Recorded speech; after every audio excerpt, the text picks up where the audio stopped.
chose, vous n'avez qu'à me commander. Je vous remercie. Ah, pourquoi ai-je un fils unique? N'ai-je 7 heures, un fil que le ciel m'a ôté pour le faire mon héritière? J'ai vu que tu es un grand homme, et voilà l'affaire montagne. Mais l'argent, d'autre part, nous presse pour notre subsistance, et nous avons de tous côtés des gens qui aboient après nous. Laisse-moi faire. La machine est déjà toute trouvée. Je cherche seulement dans ma tête un homme qui nous soit affidé pour jouer un personnage dont j'ai besoin. Attends, tiens-toi un peu. Tombe-toi sur un pied. Mets ta main à côté. Enfonce ton bonnet, ma chère garçon.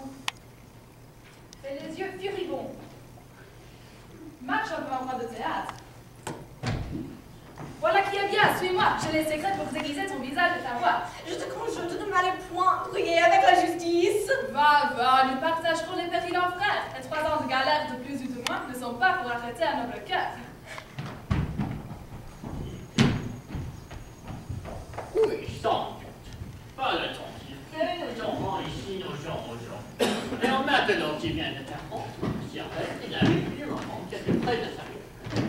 Mais l'arrivée de ma fille trouvera les choses mal disposées, ce que nous proposions et ce que vous venez de m'apprendre de votre fils. Prend étrangement les mesures que nous avions prises ensemble. Ne vous mettez pas en tête. Je vous réponds de remplacer tout cet obstacle. Et je travaille de ce pas. Ma foi, Seigneur, voulez-vous que je vous dise, l'éducation des enfants est une chose à laquelle il faut s'attacher fortement. Sans doute. À quel propos cela? À propos de ce que les mauvais déportements des jeunes gens viennent le plus souvent de la mauvaise éducation que leur père leur donne. Cela arrive parfois. Mais que voulez-vous dire par là?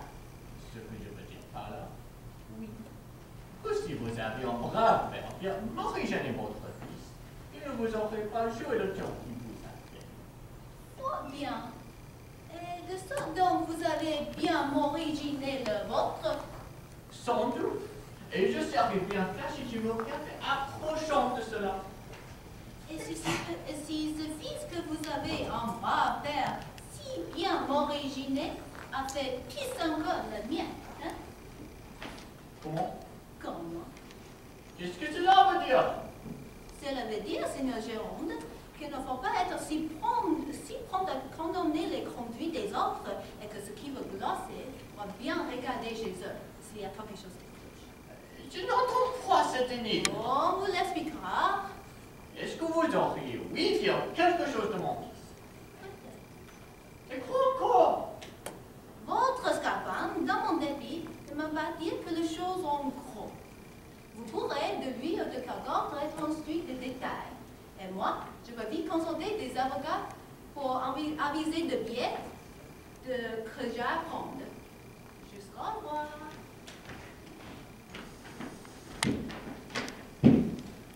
Que pourrait-ce être que cette affaire-ci? Puis encore que le sien?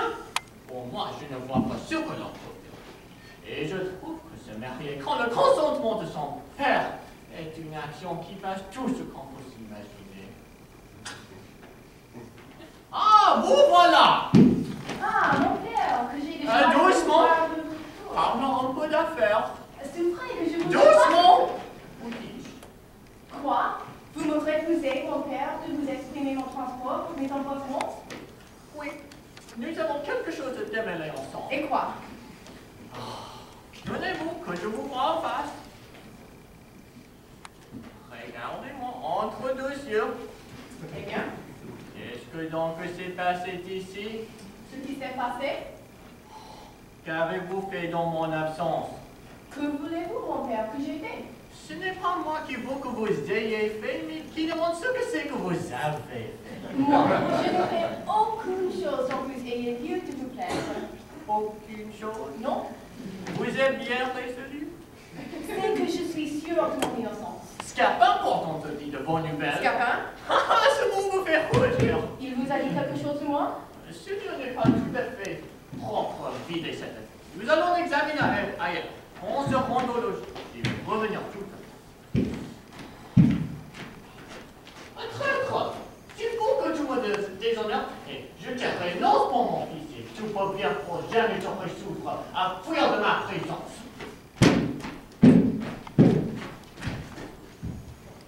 Me trahir de cette manière.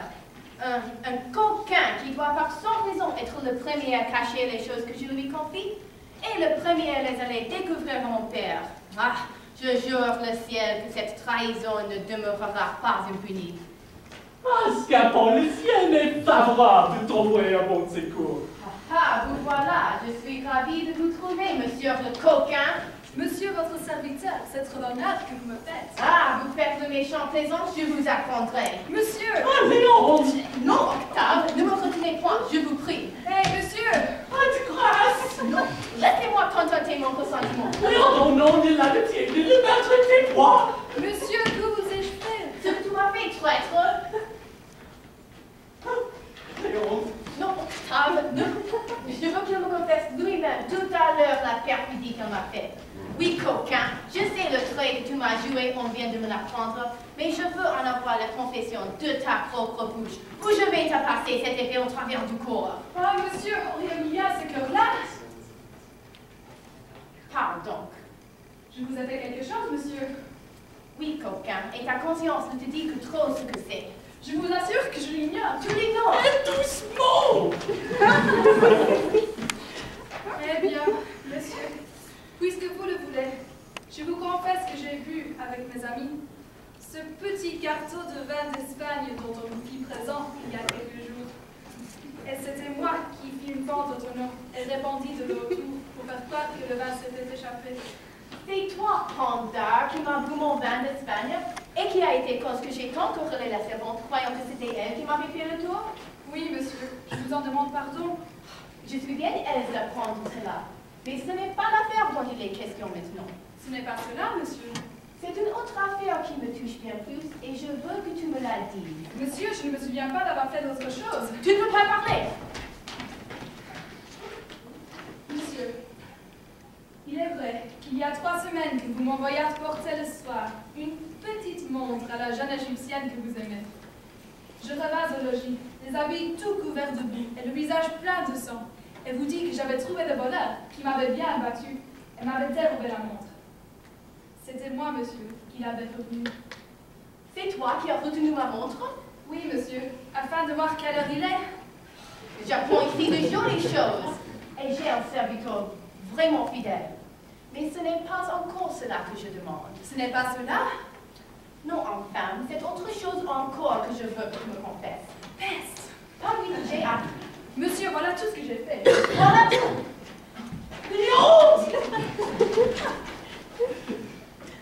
Eh bien, oui, monsieur, vous vous souvenez de ce loup-garou, il y a 6 mois, qui vous donna tant de coups de bâton la nuit, et vous pensez à faire rompre le cou dans une cave où vous tombâtes en fuyant?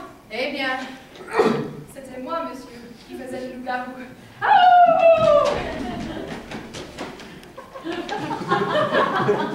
c'était toi, traître, qui faisais le loup-garou? Oui, monsieur, seulement pour vous faire peur, vous ôtez l'envie de me faire courir toute la nuit comme vous aviez coutume.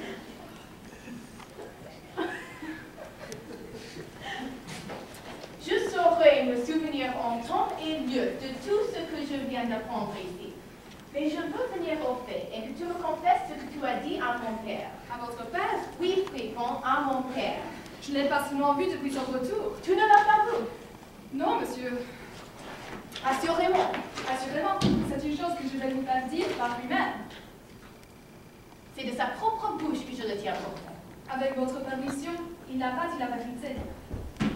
Monsieur, je vous apporte une nouvelle très fâcheuse pour votre amour. Comment? Vos égyptiennes sont sur le point de vous enlever, Zabinette. Et elle-même, l'aigle, mon Dieu, m'a changé venu promptement pour dire que si dans 2 heures, vous ne songez à leur porter l'argent qu'ils vous ont demandé pour elle, vous n'allez perdre pour jamais. Dans 2 heures? Dans 2 heures.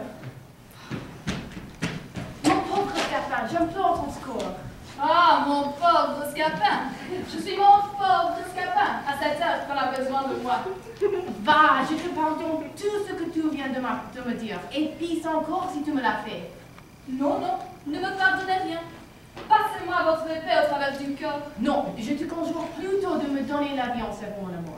Pourquoi vous ferez mieux de me tuer. Tout m'est trop précieux. Et je te prie de vouloir employer pour moi ce génie admirable qui vient à bout de toutes choses. Non. Tuez-moi, vous dis-je.